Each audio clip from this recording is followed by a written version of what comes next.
know who I am? I'm the guy in the corner there. I won the World Barista Championship in 2004, so 20 years ago. So I'm kind of a dinosaur in the coffee industry.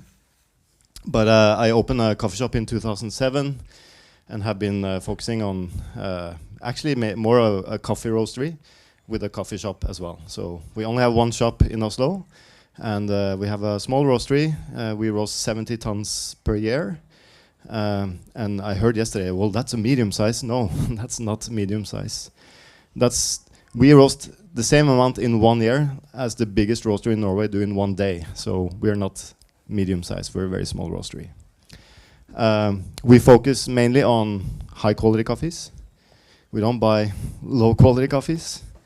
I think it's quite unhealthy to proclaim that you're selling specialty coffee and also buying low quality. You're actually fooling the customer, and I don't think that's a good thing in long term. Also for me, personally, it's not a lot of fun. I like to taste good coffee. I don't like to work with poor quality. So that's what we have been doing since 2007, and are true to that kind of task. And we don't really follow trends or anything. We do our own thing, which is basically my ideas. The company's name is Team Wendelboe. I spent a whole year trying to figure out a good name for the company and ended up on Team Wendelboe. So yeah, there we go. It's not just me, we're a team. So we have a great team. We're 20 people working there. And as a team effort, we have won the Nordic roasting competition, I think 8 times, with many different people roasting coffee. So this is, for me, a lot of fun. It's a fun competition. It doesn't exist anymore, but it was fun because we didn't do anything different for the competition. We just did what we did every day, and that was good enough to win a couple of times. So, and also our team was very much involved. And I say we because it's a we effort. It's not just me, although the business carries my name, it's a big team effort. Okay, enough about me or the team. So I'm gonna tell you a little bit about coffee roasting in Norway. And I think it's more famous worldwide to people to refer to it as Nordic roast. And I saw Samuel's lecture this morning. He often referred to Nordic roast styles on his slides. And Nordic roast styles are normally perceived as being very light. But if you go to the Nordic countries and you buy coffee anywhere, you can get extremely dark, extremely light, too light sometimes. And so anyway, anything in between. So Nordic roasting is not one thing. It's as diverse as any coffee you can find in any coffee fair, I think. But in Norway, in particular, probably it's more towards the lighter side, I would say, more so than in Sweden and Denmark. And there's a reason for that. And to understand that, I think you need to understand how we drink coffee.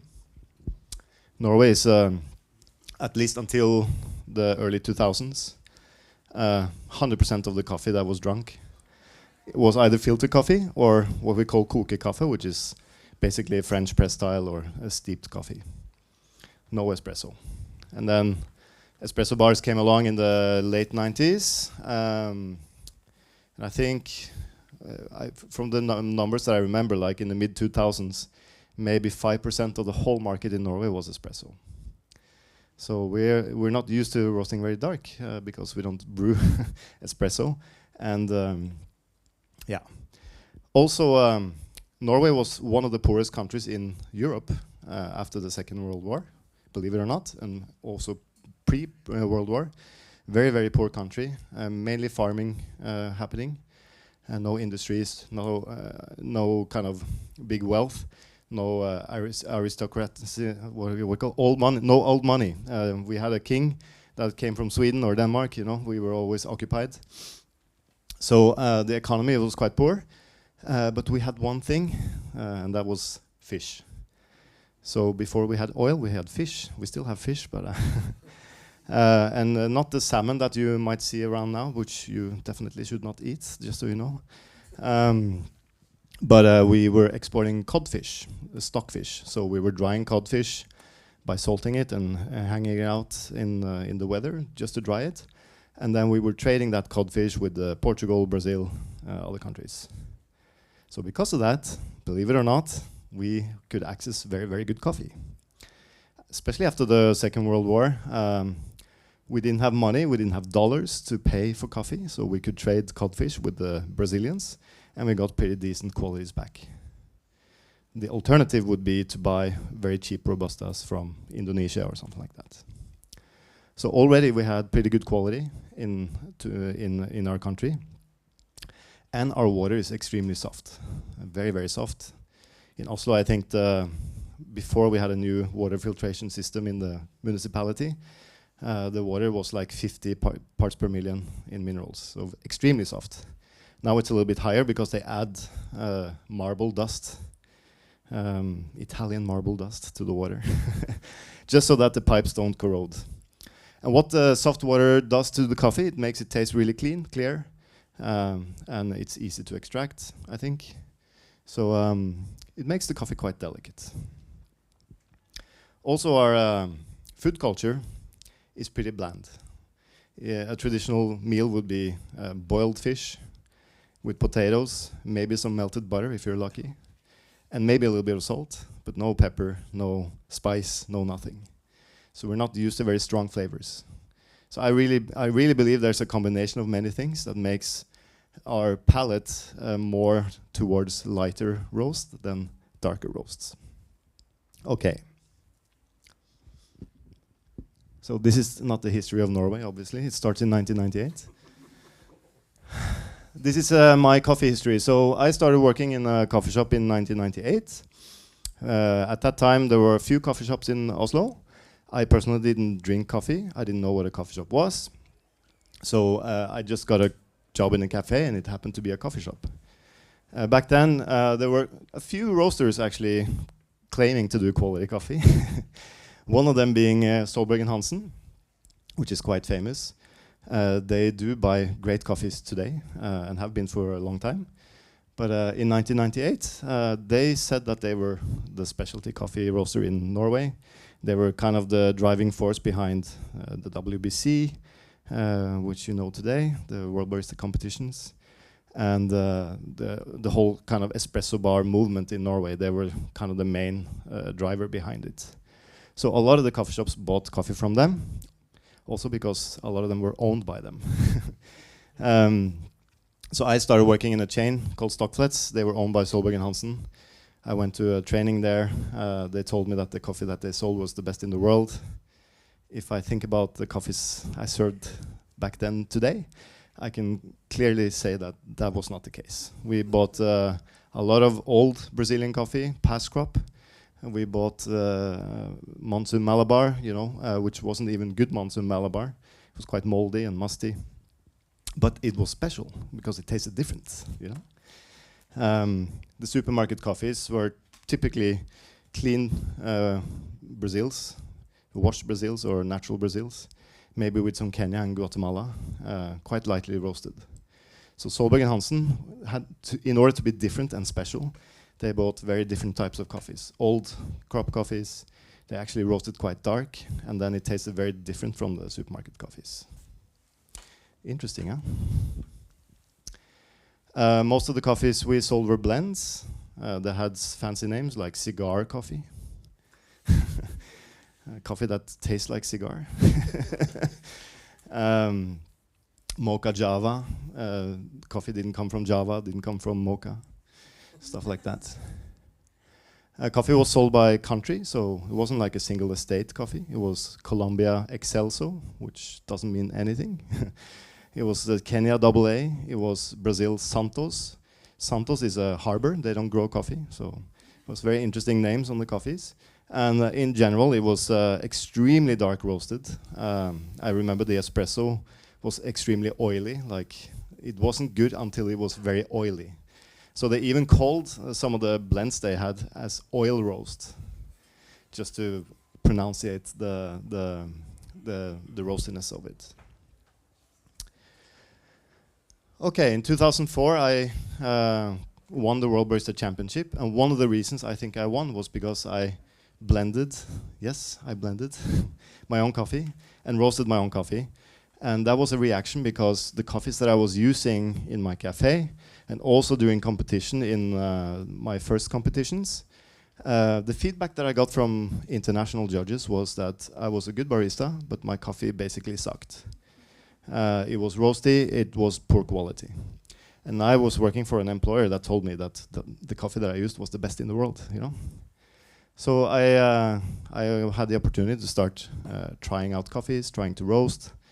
I started blending coffee. I went to Ili, actually, in Italy to learn. I went to other roasters in Italy to learn. And started roasting lighter. And back then, a light roast would be a 20-minute roast. And I took the beans out of the roaster just when second crack started. That was a light roast back then. And when I competed with that in Norway, they said, oh, this coffee is way too sour. You know, if you taste that coffee today, you would say, oh, this is over-roasted. I managed to win the competition. And that's kind of where the idea of starting to roast my own coffee started to kind of work in my brain. 2 years later, the supermarket coffees went the opposite way. So they went from always having light coffees to now offering dark roast coffees. First time that happened in Norway was 2006. So the specialty coffee kind of movement, that they call it, we went lighter, the supermarket went darker. And I think the reason why we were able to go lighter was because my then former employer, Solberg & Hansen, were starting to buy coffees from Capo Excellence, you know, really, really high quality coffees from single estates that tasted unique, so they could roast it lighter and get more of that flavor into the cup. Whereas the supermarket coffees maybe went the opposite way. They started buying lower and lower qualities, and they started roasting it darker. That's my theory, at least. Okay, I opened my roastery in 2007. And I had only roasted for espresso back then, so I bought a Probat roaster. The day after we opened the doors, I started roasting. And we didn't know how to roast for filter coffee. So I just assumed that it would be the same. So the same profiles, you know, 20-minute long roasts. Maybe we would push it to like 15 minutes if we did it really fast. And we were pretty happy with that. Nobody was complaining. Some people thought our roast was too light back then. We were still roasting to second crack, which means very, very dark. 2008, 6 months after I opened a roastery, I had a visitor, not this guy. This was one of my former employees. We had a visitor from the US, a guy called Joseph Brodsky. He has a company called 90 Plus. That he had just started.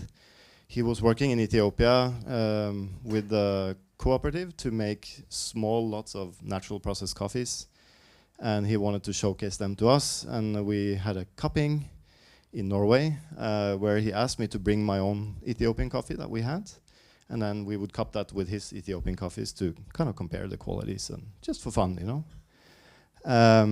We cupped it blind, of course, because that's what you do. And there was one coffee on the table that I hated, and that was my own coffee. And the reason why I hated it was I could only taste roast. It was so dark, and this was our filter roast. It was so dark I could only taste roast. I couldn't taste any floral notes or anything. His coffees, Joseph's coffees, were roasted very light on a sample roaster. And they tasted fruity, strawberry, you know, floral, all these kind of things that you get in the Ethiopian natural. That really got me thinking, I need to change the way we roast. And back then it was very, very common to learn that a sample roast is different than a production roast. So a production roast was always much darker, and a sample roast was much lighter because you had to really taste what the coffee had to offer. But of course, when you are going to sell the coffee, you have to roast it darker. That was just, everyone did that. So I started questioning that, and because of Joseph, we started pushing for lighter and lighter roast. Very often too light, we ended up. A lot of coffees tasted grassy, but at least it started some kind of conversation in our small community. Sorry, and Just, I think it was like in August maybe. I think Joseph was there in January, February after the harvest in Ethiopia. And I think it was in August or September where we competed in the Nordic Roaster competition. And we won the competition. The comments we got from the people who judged the coffee was, it doesn't taste like coffee. You know, it tastes like fruit and everything. And I was so happy because that's what I wanted to achieve. We competed several years. And we won 2008, 2009. It was our coffee was so different. This is a photo from the Nordic Roaster competition in 2009. There were 9 coffees competing. And it's a little bit hard to say here, but the coffee in the middle has clearly a lighter color. And that was a year after. All the other coffees were extremely dark. So for me, it was so easy to recognize our own coffee on that table. We competed in 2010. I think we won then as well. And then 2011 was when other roasters started to also roast lighter in our segment. So Solberg and Hansen, which I'm still very good friends with, Simo who roasts there, Audun who used to roast there, they were like really trying to push to get to a level where they could also roast very light. And they made it well. They won that year. And you could just see the descriptors from the first 4 coffees that year, that all of a sudden we were using words like fruit. You know? Before it was all like chocolate and roast and smoke and leather, and now it was like fruit, jasmine, and so on. I'm not saying I invented light roast, because I definitely didn't. Light roast has been around in Norway for many, many, many years, and if you buy like really old coffee, if you can come across a bag of really old coffee in Norway, it's roasted extremely light very often. Sometimes it's also roasted extremely dark, so you never know. But we kind of probably were some of the first in Norway to combine high quality beans with very light roast. Before it had only been like commercial beans in Norway. So, I'm sorry for the internet address there, but this is an article written by what used to be the most renowned wine writer in Norway. He has like a magazine that everyone in the wine industry in Norway reads, and this was the article. I can pretty much sum it up. He prefers drinking espresso in Italian gas stations, not the thin soup that I serve, something like that. So when we started pushing for lighter roast, we, of course, like everyone else, when you try to introduce something new, you get a lot of complaints from customers. This doesn't taste like coffee, or this coffee is thin. You know, coffee is not supposed to taste like this, it tastes like tea. You know, that's okay. I was still true to what I believed in. I wanted to present a coffee that didn't taste like the ordinary coffee.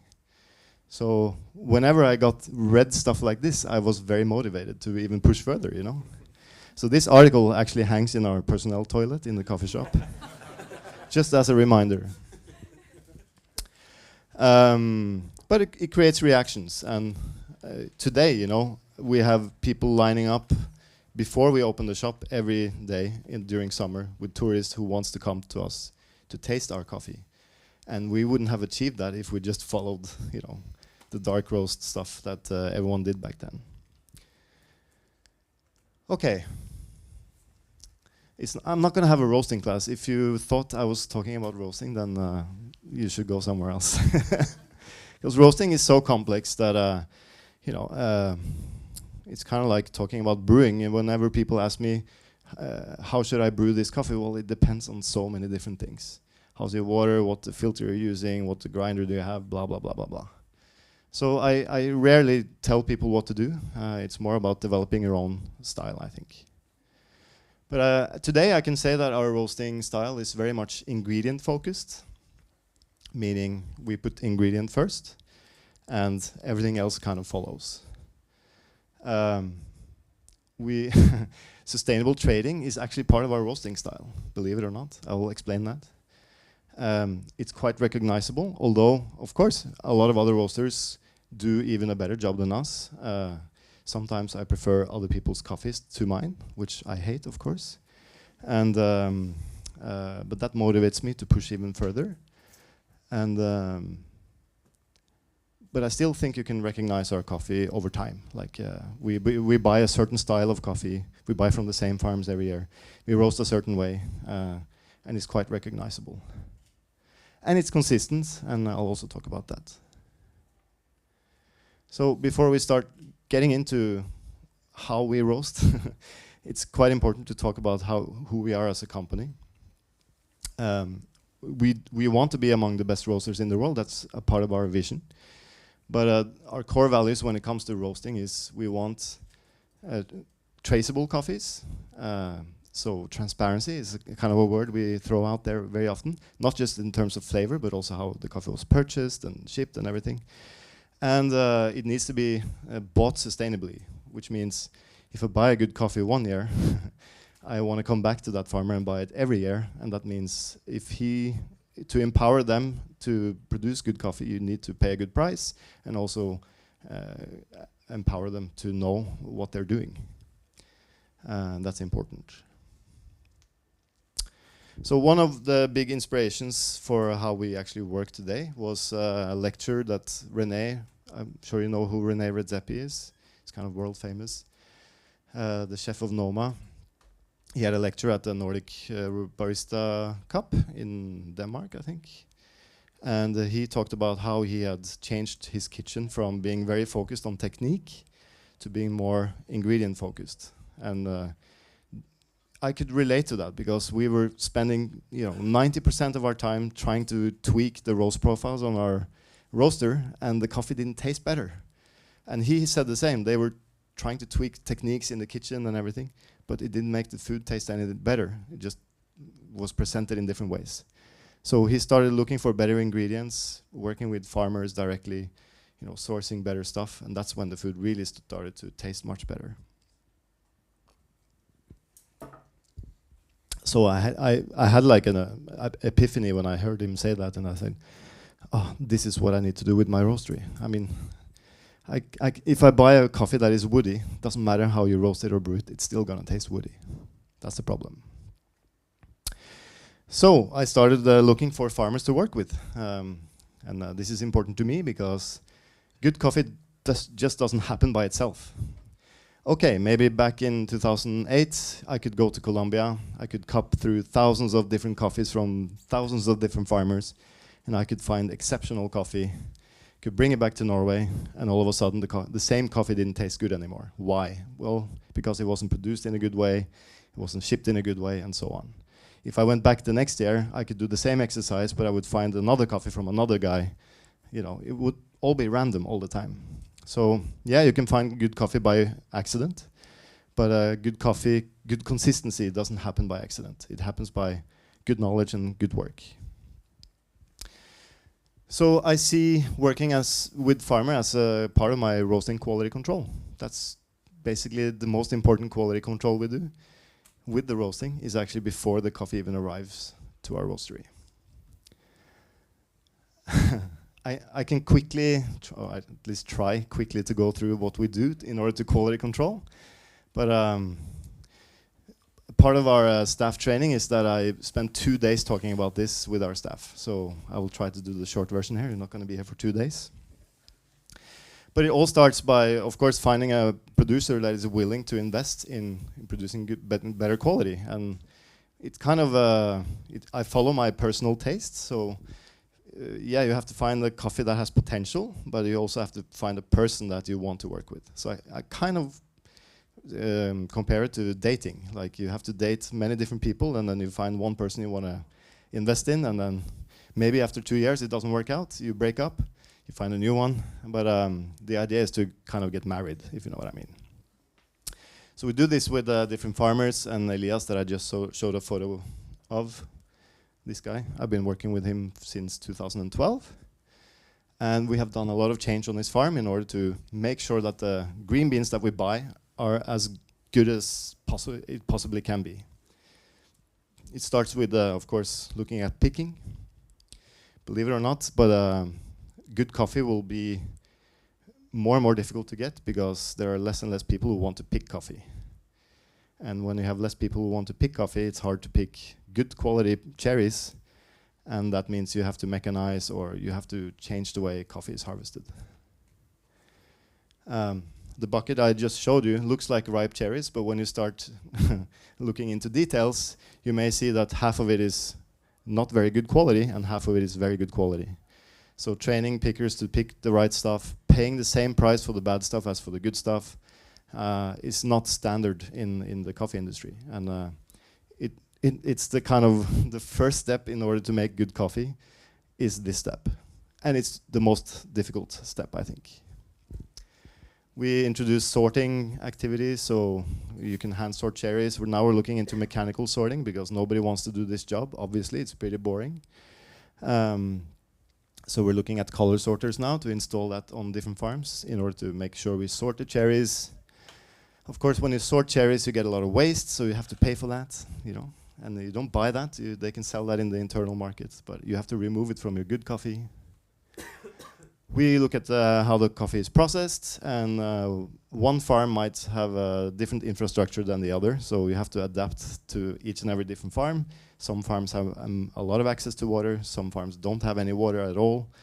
They have different types of equipment. We try to work with the process in order to make it as clean as possible without having these kind of very fermented flavors. I'm sure you all know that I'm not a big fan of heavily fermented coffees. But we do ferment coffees, like we prefer to buy washed coffees. And they are fermented, but in a way that where fermentation flavor doesn't really take over the coffee. So in order to maximize sweetness, you have to float the coffees and grade the coffees and ferment it. If you ferment it too short, it becomes very herbal. If you ferment it too long, it becomes very, you know, like vinegary. So this is one way of working. And you can clearly see there are different these are different coffees we produced in 1 week at Finca Tamana. The middle one being the one that I prefer, and the two other ones not so good qualities. Good coffees are not dried on patios, I'm sorry. I don't want to see my food laying on the ground where animals shit on it. If it starts to rain, it's impossible to protect the coffee, it gets wet again. You can have the risk of it getting moldy, so you have to get the coffee off the ground. That means you have to build drying beds. That costs a lot of money. You know, you need a lot of space. Drying in the sun is not always the best option. You sometimes need shade in order to make sure the beans are very intact. They stay fresh for longer. The cell structure of the bean is more intact, which means the beans do not oxidize as fast. So most of the farms we buy from now are drying coffee on the shade. And why am I telling you this? Yeah, because it really impacts the way we roast. If you dry the coffee extremely fast, it's so difficult to roast the coffee because the cell structure in the bean is already broken. And also, the coffee might get woody extremely fast, even before it arrives to your country. So a good example is I bought coffee from Honduras, dried in the shade, and shipped it with another roaster's coffee in the same container and everything. They had dried it on patio, and when the coffee arrived, their coffee tasted like a 1-year-old coffee, and my coffee all tasted fresh for a year. You know, it's a big difference. And it doesn't matter what you do with your roaster, if your ingredient is bad, it's not going to taste good. So drying is a step for me that is probably the most important in terms of the way we roast, also because the beans get very dense when you dry it on the shade, and that means you can use a lot of power when you roast without burning the beans too much. And there's some research into this for those of you who are interested. Flavio Borem in Brazil has been doing research in this, and he's finding the same things that we are experiencing in our roastery. Okay, separation. I'm talking a little bit about logistics as well because it's quite boring, but it's also extremely important in order to achieve a good roast, I think. Separating lots for me is like, that's what specialty is about. You're separating stuff from big volumes. So on each farm we buy from, we normally ask them to separate every single daily picking and keep it separate until everything is quality checked, and then we might blend it together afterwards based on certain criteria. But if the farmer does something that makes one batch of coffee taste really bad and he blends it with all the other ones, of course the rest will taste terrible. So it's like making sure you don't have a rotten egg in your omelette. And then after everything is separate, this is a good example. This is part of my spreadsheet from when I purchased coffee in Colombia this year, which I just did. And you can see every single color is a different lot that we have made a field blend together. And we mix based on variety. We try to keep every variety different or separate. We look at when it was harvested. So we try not to mix a coffee picked in April with a coffee picked late July, because the early coffee will influence the late one. And we of course look at moisture content. They need to be more or less the same moisture content. If you mix a coffee that has 12% moisture with a coffee that has 9% moisture, they're not going to roast well together. That's just the way it is. And of course we try to avoid very high moisture content. Also we try to avoid very low moisture content. But you have to give the farmers the opportunity to measure moisture, you know, getting some moisture meters for them, and telling them what you want. Also, moisture meters are calibrated differently, so you have to make sure that you're talking the same language. It would be like, for instance, if you buy a moisture meter, one can tell you the moisture in, let's say, if it was temperature, they would tell you the temperature in Fahrenheit, and one would tell you in Celsius. But if you don't know that they are telling different things, then you might be screwed. So if I ask for a coffee that is dried to 10% on my moisture meter that says Celsius, that might be, you know, 40% on another moisture meter. I'm exaggerating. Okay, so once I've kind of cupped every single lot, we mix them together based on date, moisture, and quality, of course. And then also you can see here, these are the instructions on how we want to mill them. Because the size of the bean, of course, matters. If you mix a very big bean with a very small bean, it's very difficult to roast them well together.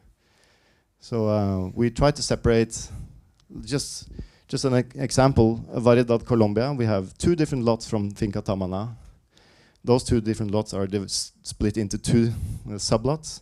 There are small screen size and large screen size. So that means we end up with 4 different lots of Finca Variedad Colombia from the same farm. We just sell it as one coffee in our store, but we start roasting the smaller one. They tend to fade faster, and then we start roasting the bigger one. And they do taste a little bit different, just like you have ABs and AAs in Kenya. Yeah, this is basically a screen sizer, a sorter if you didn't know. Packaging, of course, important for roasting. A lot of people ask me if I'm worried about moisture in our storage facility. No, because we vacuum pack everything, so it doesn't matter if it's moist or dry in our storage facility. We have the coffee vacuum packed, so it's protected by the environment. A lot of times when you ship in jute or in GrainPro, they are punctured and stuff, so I highly recommend doing vacuum pack. That keeps the coffee fresh for longer. And just to show you what kind of impact all this work can do, not just with the roasting, but also at farm level. Because you really are improving the quality of the coffee. So you're also increasing the value of the coffee. So this was the mill at Finca Tamana in 2012. Very small one. There was inside there was a little tank, a little depulper manual. And today the farm has a mill that is stainless steel, 6 tanks made of stainless steel. We can control fermentation much easier. We have mechanical washing machines that use far less water, easier to keep clean, you know, much more efficient and easier to work with. So by making sure that the quality of the coffee is good, I can also make sure that the value of the coffee is high for a long time.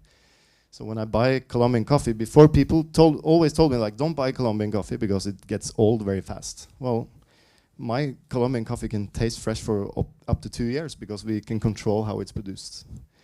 And that makes it really easy to roast as well. And now today we are working more actually with changing the flavor. So when I started roasting, I thought that if you just tweak the roast profile a little bit, you would change the flavor of the coffee. So for instance, making it taste from chocolate to floral, for instance. You can, to a certain extent, do that. If you roast the coffee very slowly, it will taste pretty boring. And if you roast it very fast, it might taste more fruity or stuff. But if the flavors are not inherently in the bean from the beginning, you will not make a geisha taste like SL28, for instance. So we are looking at planting new varieties on every farm to make sure we have different flavors on the farms. And then we try to produce them the same way. And we've come to a point where we can start to actually look at improving the quality in the field. Because I personally believe that quality is not really made in the processing plant. We don't make the coffee taste much better with fermenting and all these kind of things. Yeah, you can tweak it a little bit, but you don't make it a better quality coffee. If you want to make a better quality coffee, you have to make better trees, better soil, better environment for the coffee to grow in. Just like with the best wines, most of the top wine producers spend almost no time in the cellar. They spend all the time in the field making sure their vines are healthy. Just with the top kitchens in the restaurants, they don't spend too much time in the kitchen. They make sure they get the best possible ingredients. The same with the roastery. Make sure you get the best possible ingredients. Spend less time behind the roasters pushing buttons, because roasting is pretty easy. Put the coffee in, wait 10 minutes, out it comes, it's brown, it's ready. Yeah, that's true. That's what we do. I mean, I could show you the profiles of all our different coffees, and they look pretty much the same. Most of them. The only difference you will see is that we have a little bit more gas or less gas based on the moisture content of the coffee. Most of the profiles are exactly the same, more or less. Is that strange? Yeah? No? Okay. So for me, Nordic roast is something that I really don't know what is. I can tell you what my roast style is, and that is actually what I want to taste. That's our style of roasting. What do I want to taste personally? And I think a lot of people fail for trying to copy Nordic roast style because they have a very different situation. They have different quality beans. They have a different culture of brewing coffee. They have a different culture of or preference for flavor. So if you're trying to copy someone else, you will never ever get better than the one you're trying to copy. But if you try to be something that is quite unique, that you believe in, then it's much easier to succeed, I think. So for me, it's more interesting to taste, for instance, if you're roasting coffee, I know you're roasting coffee, I don't want to come to you and taste how you think I would like your coffee to taste like. I want to taste your style, your flavor. That's why I go to different restaurants every time I go out to eat, because I get bored of drinking the same or eating the same things all the time. So, as I said, for me, what I want to taste when I roast coffee is the ingredient. That's what I want to taste. I want to taste what the beans that I put in, what do they have to offer. And I'm more focused personally on variety and its interaction with the environment, rather than tasting different processes, for instance. I'm not so interested in this, because a fermented coffee will taste more or less the same, whether it's from Brazil, Colombia, or Ethiopia. I think, because it's mainly process-driven flavors. So for me personally, I'm more interested in like variety and environment and those kind of things. I want that if every time you buy a bag of coffee from me, I want you to be able to recognize that it's from me. That's very important to me. So that's why my personal taste is king in our roastery. I do the quality control myself, and that's how we keep consistency. Of course, I train my people to do quality control with me, but my training is for them to understand what I'm looking for. So they might have a different personal preference, and that's okay. But when they do quality control with me, they are supposed to look for certain things that I'm looking for in the coffees that we buy. When you do quality control as well, this is, for me, the most important step in our business. I do it every Monday. I do quality control, all the roasts we do. And a lot of people ask me if they can join, and the answer is always no, because that's the most important time of my week to make sure our coffee tastes the way I want it to taste. So I don't want any distractions. So the only people who are allowed to join are the roasters who do the quality control with me. We score the coffees based on just plus or minus. It's not very fancy.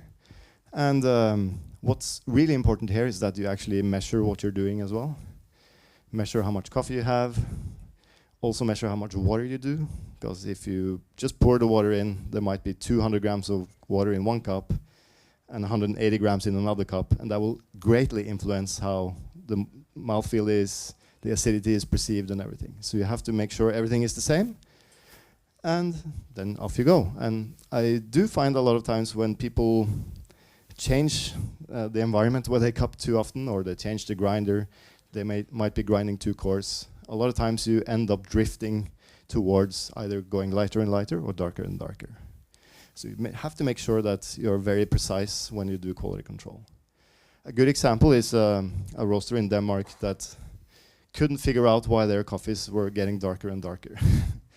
And when we did cupping with them, they were grinding so coarse that the coffees were extremely low extractions, even as a cupping. So if you have a light roast, then it's just going to taste like thin soup, you know. So they were roasting darker and darker just to get some kind of flavor into that cup. So when we changed the grind size to much finer, of course they tasted immediately, wow, this tastes really, really dark. We need to go do something different. So every single parameter in your quality control will impact how you roast. The extraction, the water you use, what grinder you use, of course your personal feeling that day. If you're slightly sick, it's maybe not the best day to take decisions on how to change a roast.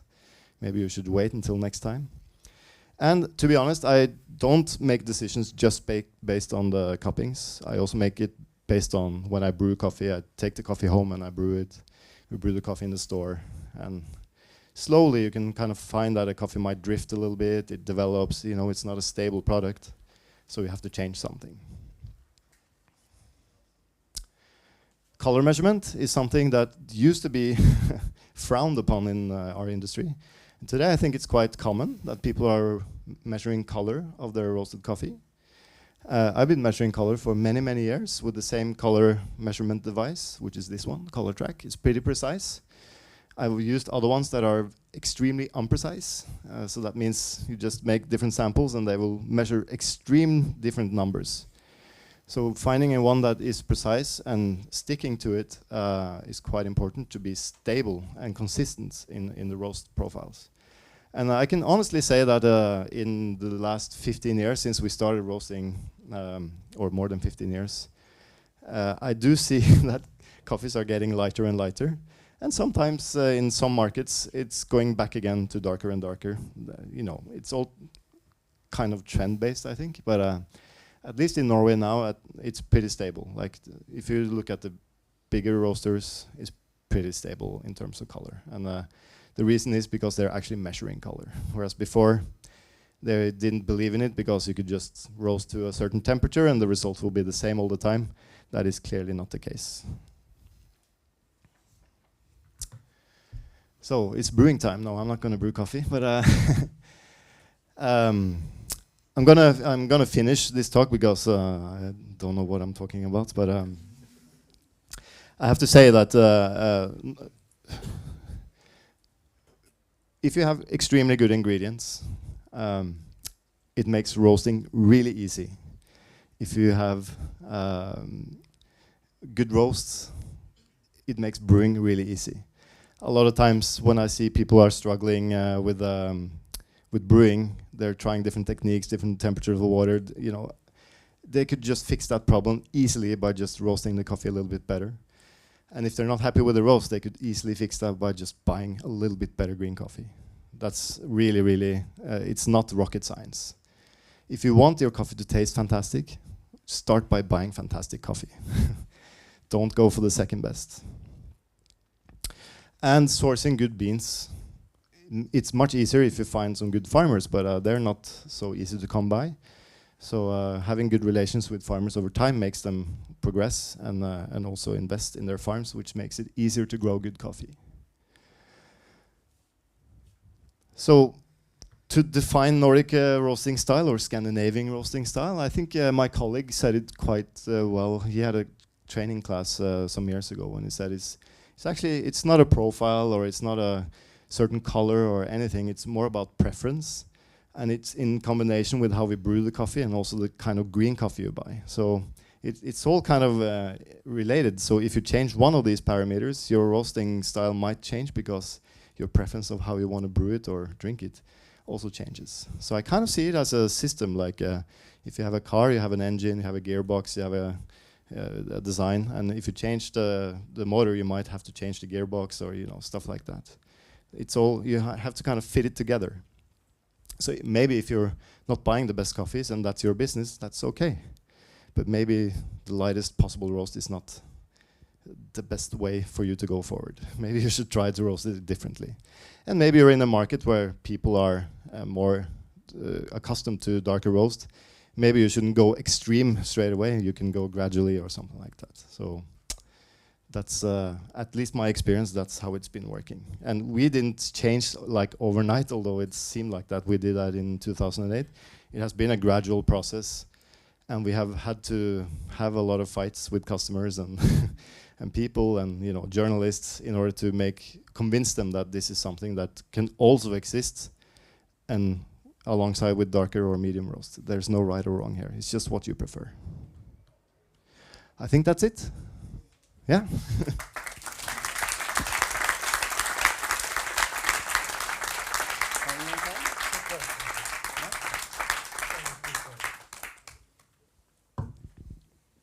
Two questions. And the first two will get a bag of coffee. I was just on vacation, so yeah, bring the bag to the guy. Hey, hey, oi. I'm sorry, it's open because I used it on my vacation, so. First of all, thank you so much for your presentation. Very interesting. Second, have you found any good indicators that will help you single out great farmers? As a beginning roasting business, how do you go about and find that better roaster, the better farmer? Sorry. Oh, it's pretty easy. You have to go to origin, for sure. And I find that in origin, you will always find an exporter or someone who can ship your coffee, and they normally would know many farmers, and they can take you around. And then it's more about your personal feeling. I don't necessarily find the coffee on the cupping table, although I've done that as well. Like I've been finding them through Cup of Excellence or something like that, where I've bought the coffee first and then went to visit, and we just had a good chemistry. But with Elias, for instance, I just met him. I was on a trip with an exporter in Colombia. He was a nice guy, I didn't buy his coffee in the first years, but he always came when I went back to Colombia. He always came to say hi, and so he showed an attitude that he was willing to do something, and then he bought a piece of land that was quite big, and I asked him, do you want to do something together? And he said, yeah, let's do it. And of course, we did some experiments, but I committed to buying the coffee regardless of the result. And I knew that it wasn't going to be bad, so but it wasn't the greatest from the beginning, for sure. So you just have to try it out, and don't believe that you're going to find the world's best coffee immediately. It doesn't happen like that. It's a gradual process. All right, second question. There's another bank. Ooh, first row. So thank you for your lecture. You're welcome. Very good. Thanks for coming. Yeah. I'd like to ask you, how different are the challenges on the different continents you work on? You're involved with different farmers. Wow. Yeah. So they all have one thing in common. The biggest challenge today is workforce. So we see, especially in Central America, a lot of people migrating to the US because they're all afraid of Trump becoming president again. So they want to go before he shuts down or builds the wall. So, and that's the same in Kenya and Ethiopia. Like, there's not enough workers to pick and do the works on the farm. So, and because it's hard work, it's not necessarily well paid. And kids in Kenya and in Honduras, they want to be Instagram influencers, and they don't want to be in a field working. So that's, I think, the biggest challenge. Other things can be like political situations, safety situations, but that's kind of a little floating up and down from year to year. So yeah, and climate, of course, is probably the biggest challenge we have moving forward. Even this year? Yeah, for sure. So yeah, you see more and more problems because the world is heating up. But you can work with it, but then you have to change the way you farm coffee, not continue the same way we're doing today.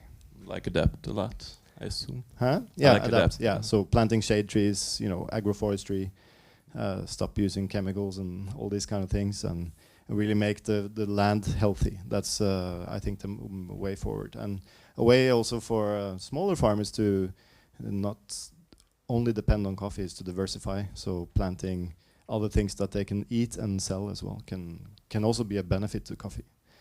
But growing high quality coffee will probably not be for everyone. Just like in wine, you have commercial producers that have huge land with mechanized production and everything. You can buy the wine in the supermarket, and it doesn't taste good, but it's good enough for many people. And then if you want to buy the top wines, you have to pay a lot more. You go to smaller farms, they work in a more sustainable way, and so on. Thank you very much for your answer. Is that all the time we have, or who's the boss? One more, he says. Anyone wants to ask me anything? No? Yeah, there's one.